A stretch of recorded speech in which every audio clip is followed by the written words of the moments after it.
Hey there guys, I've had a couple of questions about reloading, especially right now during the pandemic when ammo is difficult to find, so I figured I'd throw together a quick video about reloading. So let's talk about reloading. Now this is not putting a magazine into a firearm, but actually reloading a cartridge.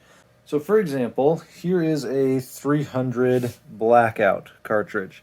300 Blackout, and you'll notice that this is a live cartridge. This is what you would get in a box at the store. Now, after you have used this, you put it into your rifle, you press the trigger, it goes bang, and you pick up something that looks like this off of the ground. Okay, no more bullet, it's got nothing inside of it, and there's a nice little dimple.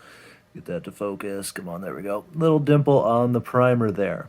Okay, as compared to the original, a little dimple. That's where the firing pin hit the primer.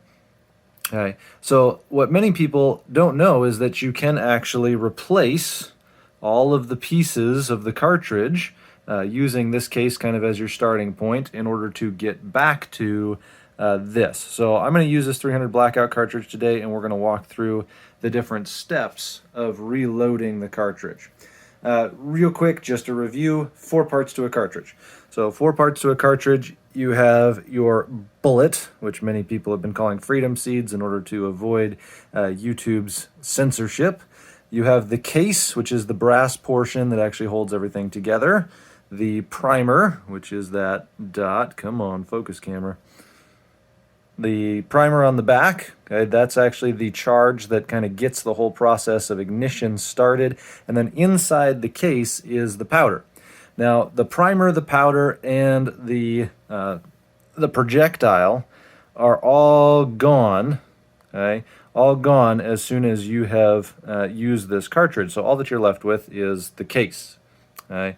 So we're going to walk through the steps of refurbishing this case, getting a new primer in it, getting powder in it, and then putting a new projectile in it. And I'm going to be doing this on a single stage press. I have progressive presses as well.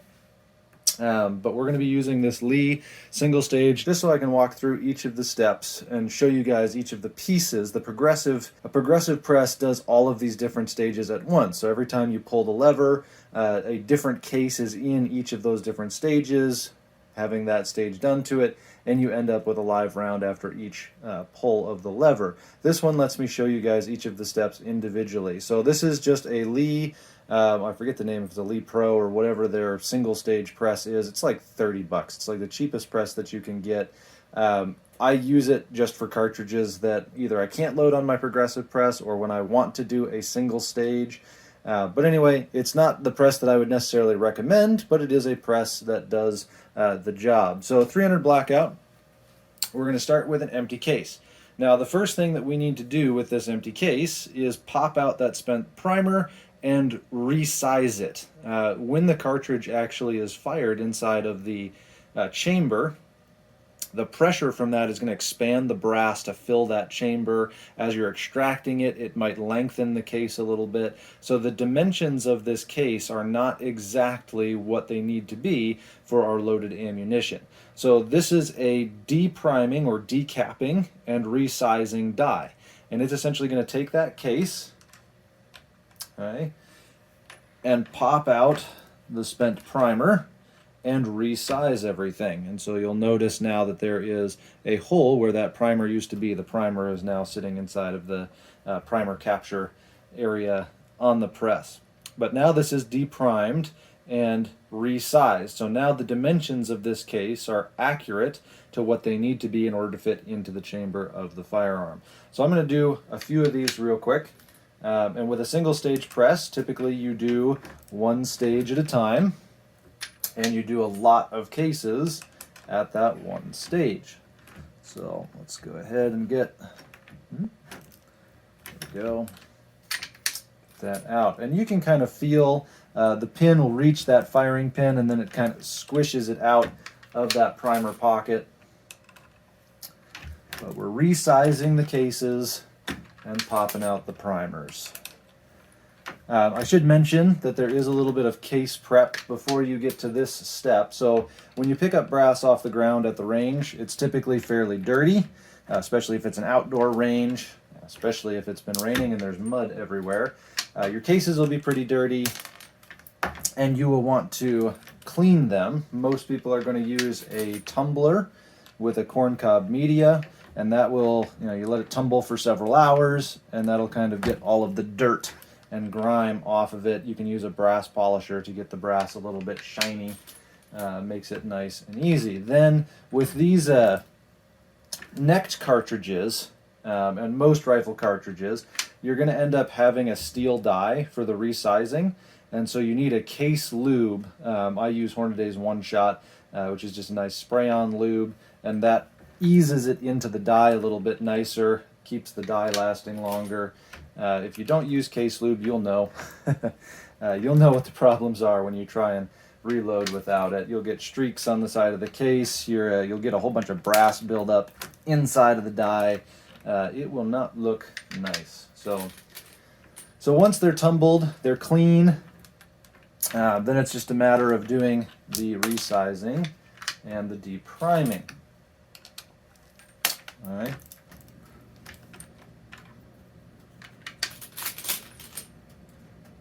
So while I'm finishing this up, I'll mention the shell holder. So the piece that I'm putting the cartridge into is a shell holder, and they make different shell holders for different cartridges. Typically when you buy a set of dies, these are Lee dies, they come with the shell holder for that.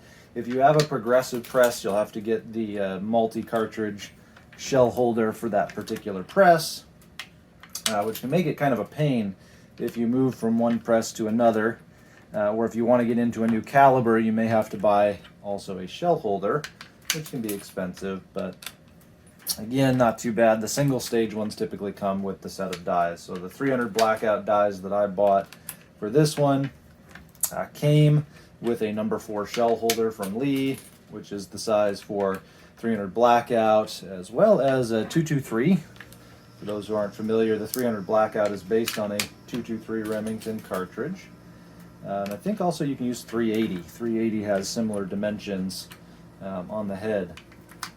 So 9mm and 40 use a slightly different shell holder, but the 300 blackout, 223, 380, I could use this same shell holder for any one of those.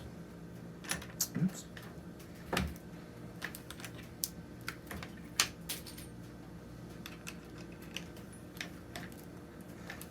All right, so there's cartridge number 50. So now I have 50 cases that have been resized and deprimed. And so these are now just cases. They have no powder, no projectile, no primer. So now I'm going to set up my press to get the priming done. And there are better tools than using a press to do priming on single cases. But again, trying to just show you guys the steps here. I'm going to take out my resizing and decapping die, and I'm going to install this Lee Ram Prime, I think is what it's called. So what I have on the bottom here is a spring-loaded cup on top of a ram that I'll be able to put a primer inside of. And then up here is a shell holder adapter. And I can stick that on, and so I can put a primer there and a case up here, and it'll go ahead and prime it for me. And so that's what we are going to do next. I'm using Winchester small rifle primers for this, and I'm just going to use the top from my die case. Let's see here, I'll just put a couple of primers in there, and that way I can pick them out. Now, it's another thing that I like about the progressive presses is I don't have to handle all of the components separately. With my Lee Pro 1000, for example, I can pop the primers in the hopper, I can put bullets inside of my bullet feeder, and all that I really have to do is pull the lever and stuff comes out the other side finished, so I don't have to touch as much of the stuff. Okay, so I'm going to take one of my deprimed cases, stick it in here. I've got a primer in my RAM, and I can go ahead and seat that, and then you'll notice I now have a primer there. Hopefully you guys can see, yeah, that it is in fact a brand new primer. There's no firing pin strike there. That guy is now primed. So then I can work through these cases. Get a case in there, get a primer in there.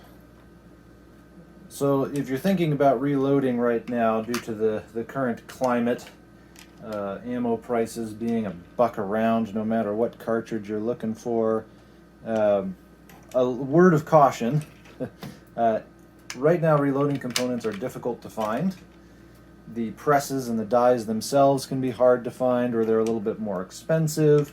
Gunpowder seems to be fairly easy to find, but the primers, which normally would be maybe 3 cents a piece, you pay $30 for 1,000 of them. Right now, if you can find them at all, they're going for obscene prices as well, closer to 30 cents a primer. Which, in the grand scheme of things, if you're comparing 30 cents for the primer and the other costs of the components, you'd probably be closer to 50, 60 cents a round rather than $1 a round. So even at those absurd prices, it's still economic to reload, but it may be difficult to find it. It's not the cure-all solution. 9mm, for example, I can usually reload, between 12 and 16 cents a round, depending on the projectile that I'm using. And right now it's probably 40, 50 cents a round just because of the cost of primers. If you can find the components at all, that's the challenge right now. But that's the challenge with all ammunition. Some of you guys may be wondering why I'm reloading 300 Blackout of all cartridges. It's not a particularly popular cartridge today, but I happen to have an AR chambered in it, and I like it in its subsonic variant. So if you don't know, 300 Blackout has both a subsonic and a supersonic load. This one, for example, is a 225 grain subsonic, so it's 900 feet per second, but a big, heavy 200 plus grain bullet. Where you can also get 123, so much lighter bullets that are supersonic, 1,700, 1,800 feet per second. I really like the subsonic variant of it. I think it's a lot of fun to shoot, especially out of an AR platform. And so I actually intentionally load light load, so these are 150 grain projectiles that I'm going to be using with a very light load. I think that they're just shy of 1,000 feet per second. But it's kind of a fun cartridge, being a little bit lighter than a 357 Magnum out of a rifle. You guys know that I like my 357 out of a rifle. But I can just kind of plink at steel with it. It's a nice stable platform. I can shoot it at up to 100 yards fairly easily. It's just a fun cartridge. And so since I had some rifle primers, some small rifle primers, and I'm pretty set on my 223 reloads, I figured I'd load up some 300 Blackout for some fun this summer. So maybe we'll get a video out of that.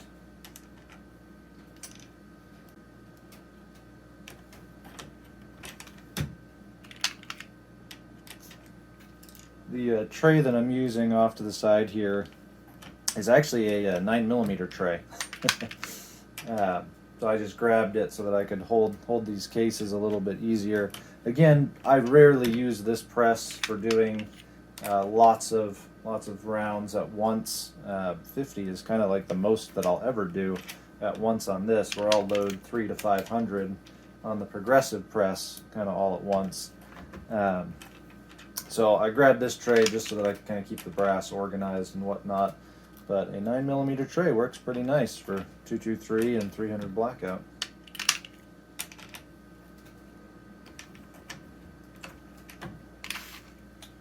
Alrighty, and just like that, we have 50 cases that have been deprimed, resized, and reprimed. So the next two steps I'm going to do kind of at once. You'll notice that I have my case, I've got my primer, I need two more components, which is my powder and my projectile.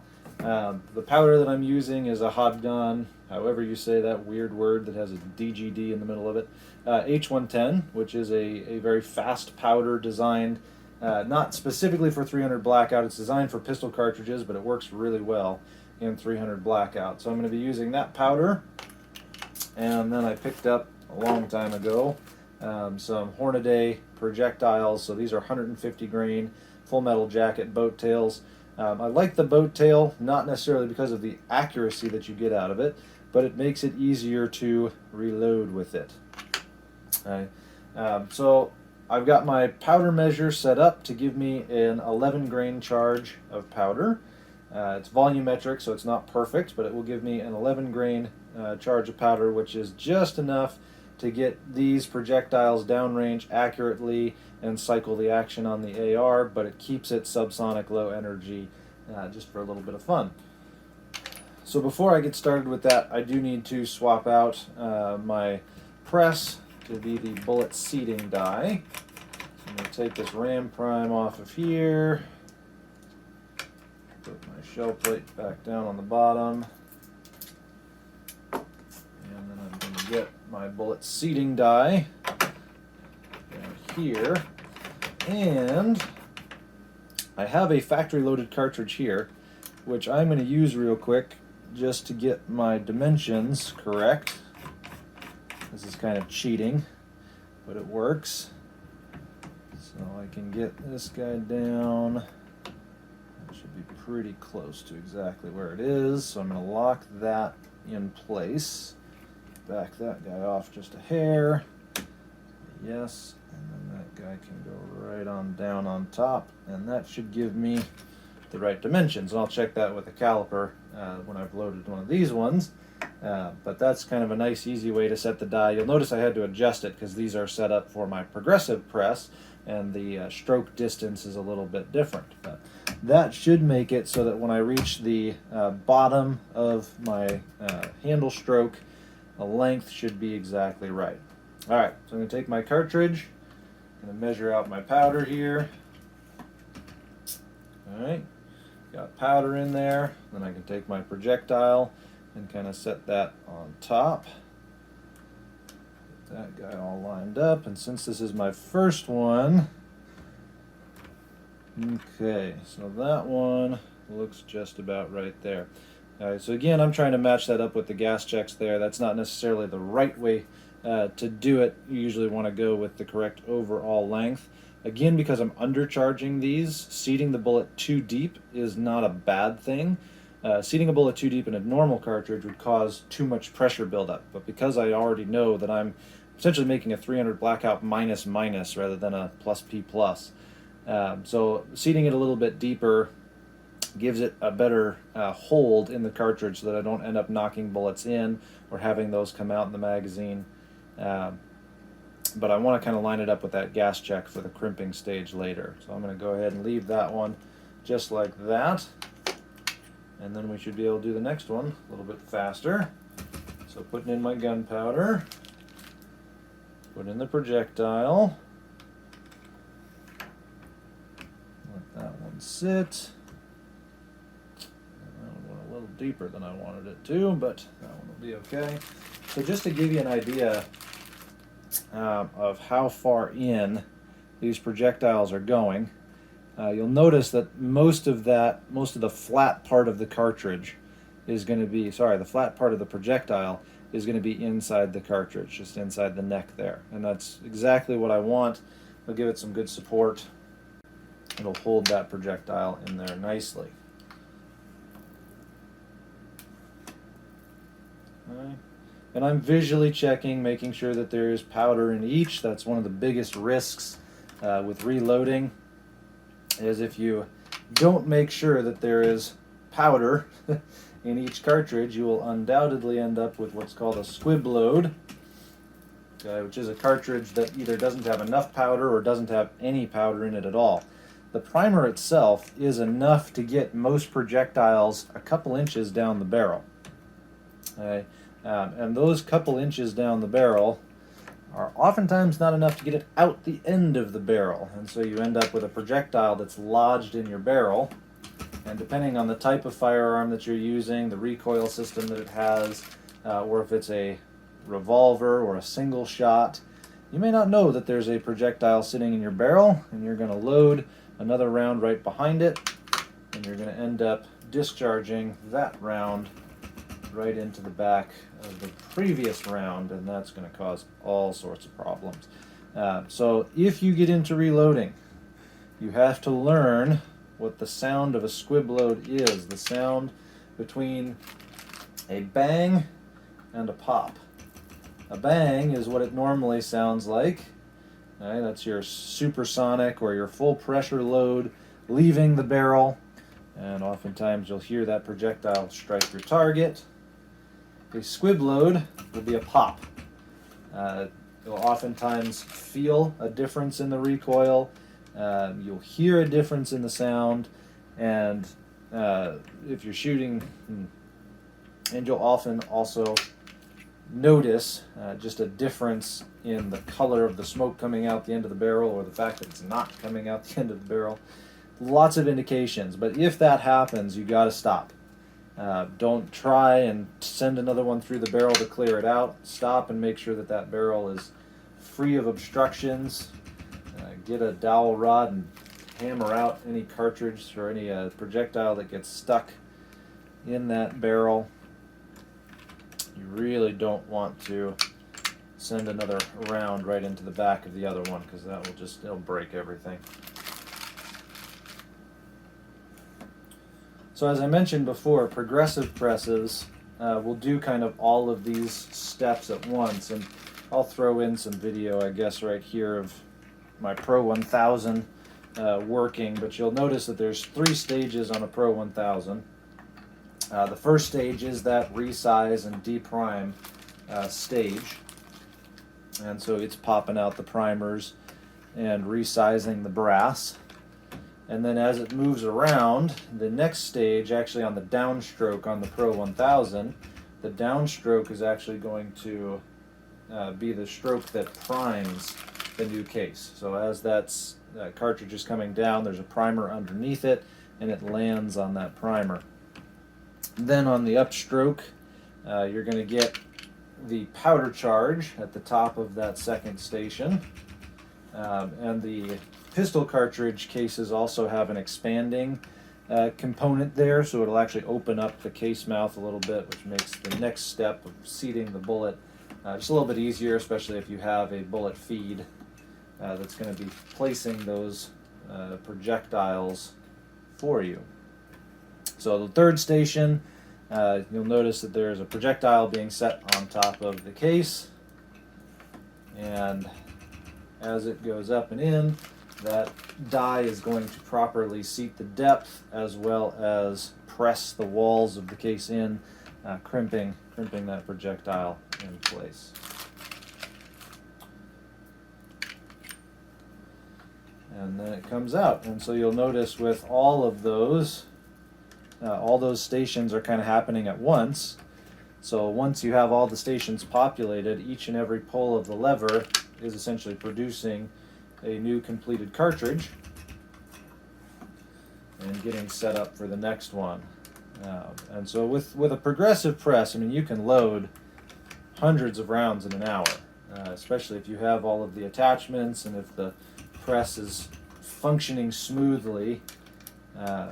You can end up with several hundred rounds loaded pretty quick and easy with the progressive, where here I'm pushing, half hour of time, pushing a half hour of time with my single stage, and I've almost got 25 loaded. This is number 22. Okay. So it takes a bit more time with the single stage. Yes, there is some more precision and control. If you want to measure out with mass rather than with volume each of your powder charges, you can do that a little bit easier on a single stage than you can with a multi-stage or a progressive press. If you want to make sure that you're getting the right pressure for the crimping on each of those different cartridges, the single stage can be a little bit better. But I'm an economy reloader. I am not a precision reloader.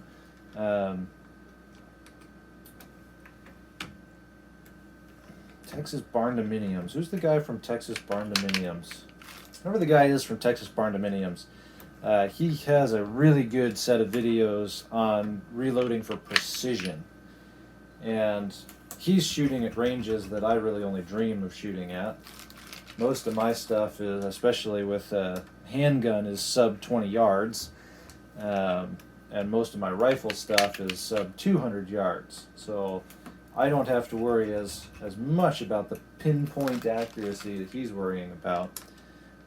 So I reload primarily for economy. I want the cost to be low. And that's how I got into it, is I was shooting a couple hundred rounds a week of 9 and 40 and 357 Magnum. And I was just looking at the price difference, especially with 357 Magnum. You consider that 357 Magnum is oftentimes 40 or 50 cents a round, and I could find powder, projectiles, and the primers, for a total of maybe 12, 13 cents at the time. And so to go from 40, 50 cents a round down to less than 15 cents a round, I was paying off my press in just a couple hundred rounds. Similar with 9mm. Now, normally when 9mm is down 16, 17 cents a round, it's just not worth my time to reload 9mm. But right now, where every cartridge is $1 a round or 80 cents a round, even 9mm, it is well worth my time, especially on a progressive press where I can do it a little bit faster. Well worth my time to reload. So what cartridges can you reload? I guess we could talk about that for a little bit as I'm finishing up here. Pretty much any center fire cartridge can be reloaded. Rimfire cartridges cannot be reloaded this way because the priming compound is poured as a liquid into the case, and then gets into the rim. You can't do rimfire cartridges. So 22 long rifle, 17 HMR, 22 Magnum, those kind of rimfire cartridges cannot be reloaded. But centerfire cartridges, both handgun and rifle, and even shotgun, can be reloaded fairly easily. There are some cartridges that I wouldn't recommend reloading. For example, 380 ACP. I have reloaded it, but you have to be really careful with what powder you select, because the powder measure systems oftentimes can't measure a small enough powder charge for the 380. And so you got to be careful with what powder you select, and you're kind of running some risks. It felt weird. Yeah, oh my god, that one felt nearly at all. You're running some risks with the accuracy of that charge. It's too small to really have much forgiveness if you overcharge or undercharge your 380 ACP. So similar cartridges to that, the 25 ACP, any of the 32 Smith & Wesson that are really small cartridges, really low energy cartridges, those are not gonna, those aren't gonna be the best for reloading. But your common cartridges, your 9s, your 40s, your 45s, any of the straight wall cartridges, the 10mm, 357 Magnum, 38 Special, those can all be reloaded, and those are all on my list of cartridges that I reload regularly. 45 Gap, that's a new cartridge. I don't think that I've shown that one on my channel yet. I picked up a 45 Gap a little while ago so that we could compare 45 Gap and 45 ACP. 45 Gap ammo, difficult to find sometimes, though at the beginning of the ammo run it was actually easier to find 45 Gap ammo than it was to find 45 ACP ammo. So if you have an oddball cartridge like that, where you've got some brass but you don't necessarily have the ability to find the loaded ammunition, you can always reload cartridges like 45 Gap. 357 SIG is another one of my favorites that is not always readily available, or when it's available it's super expensive. So 357 SIG, I can't say that in a single go. 357 SIG is another one of my favorites, but because it's a necked cartridge, it has some challenges to it. So Not an easy one to do, but it can be done, and that can save you a ton of money, or actually be able to shoot some stuff. So, all right, last couple of rounds here. And I hope that you guys aren't just like seeing my elbow for the entirety of this video. No. Alright, so once we're done with this stage of seating the bullets in place, the next thing to do is to actually crimp them. Now I'm not crimping them with this die here, which is an option, but I'm not using it because I've had some bad experiences in the past where the bullet seating and the crimping ends up crushing the neck of the cartridge. So because it's essentially just tapered metal, as this guy gets shoved up into that tapered metal, if it's tapered too strongly, if you're trying to put too hard of a crimp on it, it'll actually just crush the brass down, which, as you can imagine, doesn't feed well into the chamber of whatever firearm you're trying to shoot. So instead of using this die for the crimping, I have a factory crimp die, which essentially grips it from the sides as you go into the die. So let's switch over to that. So this was my bullet seating die. I'll set that off to the side, and then this is my factory crimp. And let me just see if you guys can see. You can kind of see those little slits there. And you can kind of imagine that if I pushed on the bottom of this, pushed it up, those little slits could close. And that's essentially what's going to happen, is that these cartridges are going to get pressed from the sides in order to get crimped together, and that'll keep those projectiles a little bit more solid. And then we're going to go ahead and crimp, and it's just a little bit of pressure. You're not trying to put so much pressure on there. A little bit more pressure than that, apparently.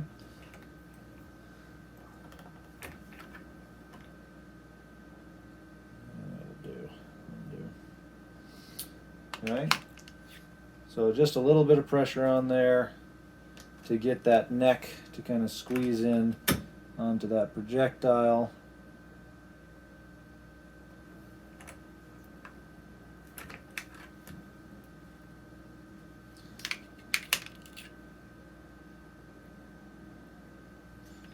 So let's flip those over so that I know which ones are done.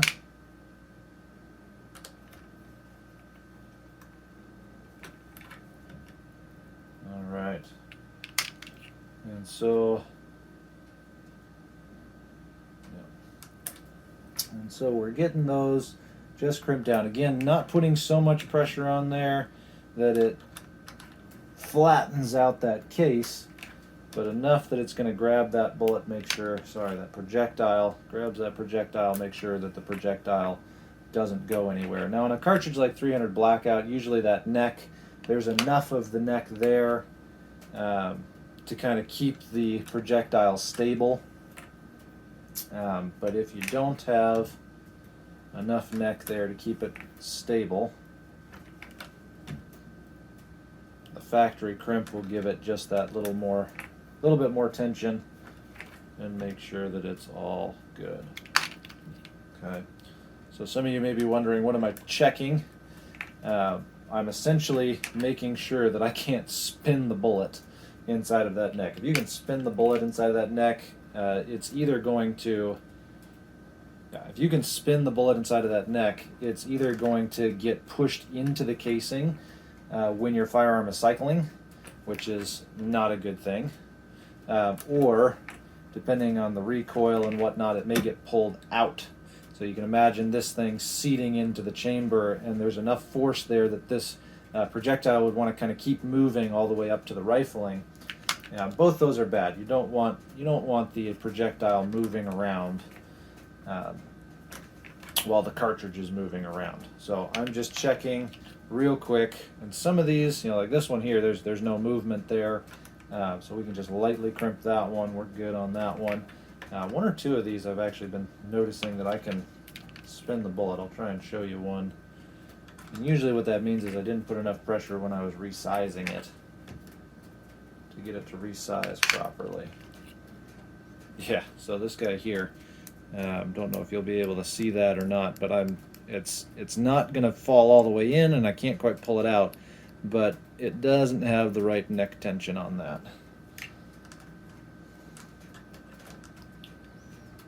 And so I'm gonna make sure with my crimp, yeah, it's not going anywhere.